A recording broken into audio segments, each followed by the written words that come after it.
Real Madrid is a Champions League Bond villain. Bayern Munich reminds everyone that they are pretty decent at this whole soccer thing. Barack Obama could be coming to a Bundesliga stadium near you if you live in the vicinity of Darmstadt.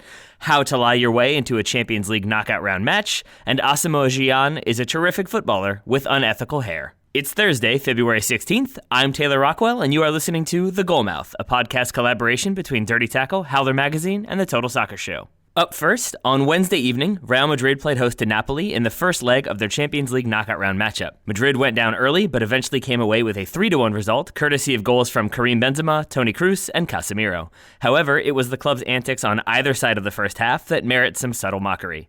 Prior to kickoff, early arrivers to the Bernabeu Stadium were treated to highlights of Barcelona's 4-0 loss to PSG. Apparently there was some laughing, some mockery, some pointing of fingers. Everyone had a good time. I guess Real weren't too worried about karmic retribution, though they might want to be after some decidedly shady groundskeeping tactics. I believe George dubbed it Irrigate Gate. Well done, George. As several traveling Napoli supporters pointed out on Twitter, prior to kickoff, only the side of the pitch that Napoli was attacking was watered, and heavily, I might add. At halftime, the sprinklers were once again turned on, and once again it was the side that Napoli was attacking that got the waterworks. However, as several Napoli supporters were quick to point out, given that the club's home ground floods nearly every time it drizzles, maybe it wasn't such a disadvantage, especially since Lorenzo Insigne was able to put his side ahead only 8 minutes into the game. I would like to add that I wrote a bunch of water-themed puns, references to goal-scoring droughts, for example, featured prominently, but my wife has warned me way too many times about making bad jokes at too early of an hour, so I'm just going to move on to our next bit of news. Staying in the Champions League, there's not really that much I can say about Bayern Munich's 5-1 savaging of Arsenal, so I'm instead just going to discuss this game solely through the medium of cliches.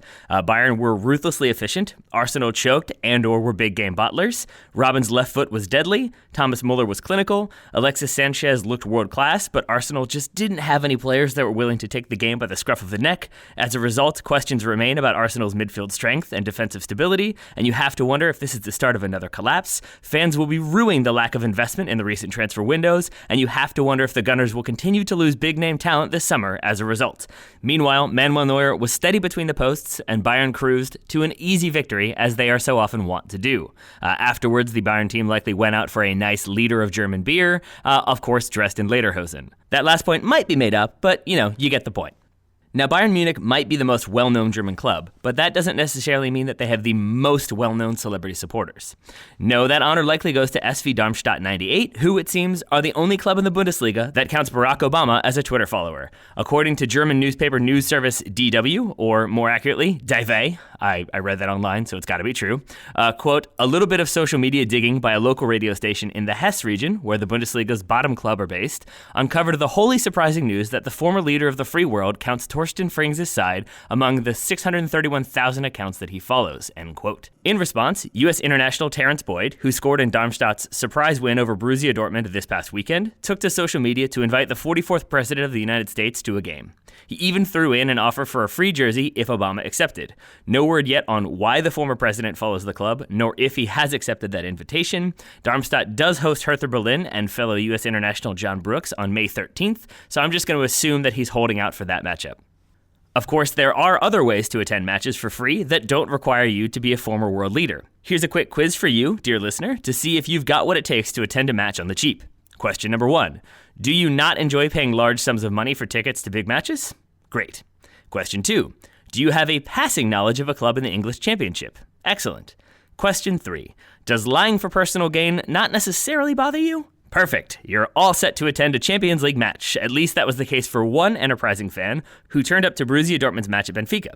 The individual in question claimed to be a scout for Wigan. He was questioned for a prolonged period by security and was forced to produce documentation verifying his identity. Just kidding. He was actually able to enter the stadium and watch the entire match without spending a cent, which is especially impressive given the fact that he had absolutely nothing to do with Wigan nor their scouting network. You do have to wonder if he chose Wigan for specific reasons. They were in the Premier League recently enough that it's conceivable that they would be shopping for talent, but they're also near the bottom of the table, meaning that people would be more likely to have pity than they would suspicion. If he claimed to be a representative of Manchester City, for example, questions would get asked. But Wigan, he might get offered Mario Götze on the cheap. And finally, according to the BBC, former Sunderland striker Asamoah Gyan is among a group of more than 40 players deemed to have unethical hair under United Arab Emirates Football Association guidelines. The 31-year-old Ghanaian attacker is known for his flamboyant hairstyles of bright colors, partially shaved, sometimes words in there, sometimes pictures. The problem is that some Islamic teachings ban kaza hairstyles, where only part of the head is shaved. The fear being that children will see the hairstyles of their idols, copy them, and in so doing, violate religious law. As a result, certain officials will judge whether or not players' haircuts are appropriate prior to kickoff. Players deemed to be in violation will receive a written warning, with punishments escalating to a fine and then a suspension if non-compliance continues. With that in mind, those of you wondering if Paul Pogba will ever play in the UAE finally have your answer. That's it for today's Goalmouth. You can explore all these stories in more depth by subscribing to our newsletter. The link is in the show notes. I've been Taylor Rockwell. Ryan Bailey will be with you tomorrow, but until then, here's today's Goalmouth top tip. Lying does have its place in soccer, especially if you're pretending to be affiliated with Wigan.